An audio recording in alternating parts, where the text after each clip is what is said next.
Pentingnya tahu diri. Ketika orang tahu diri, dia akan menyampaikan apa yang dia punya daripada ilmu.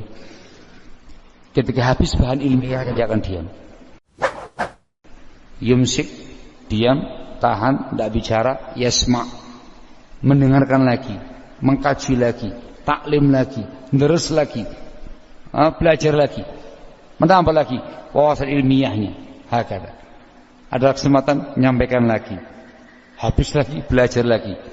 Dan tidak sepantasnya bagi seorang dai yang terjun dalam dunia dakwah, yang kemudian menganggap dirinya besar, kehabisan tema-tema dakwah.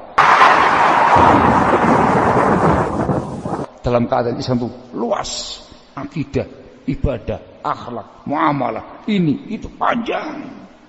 Tapi bingung mau ngomong apa, kehabisan tema. Itu bukan dai Islam yang sebenarnya, barakallahu.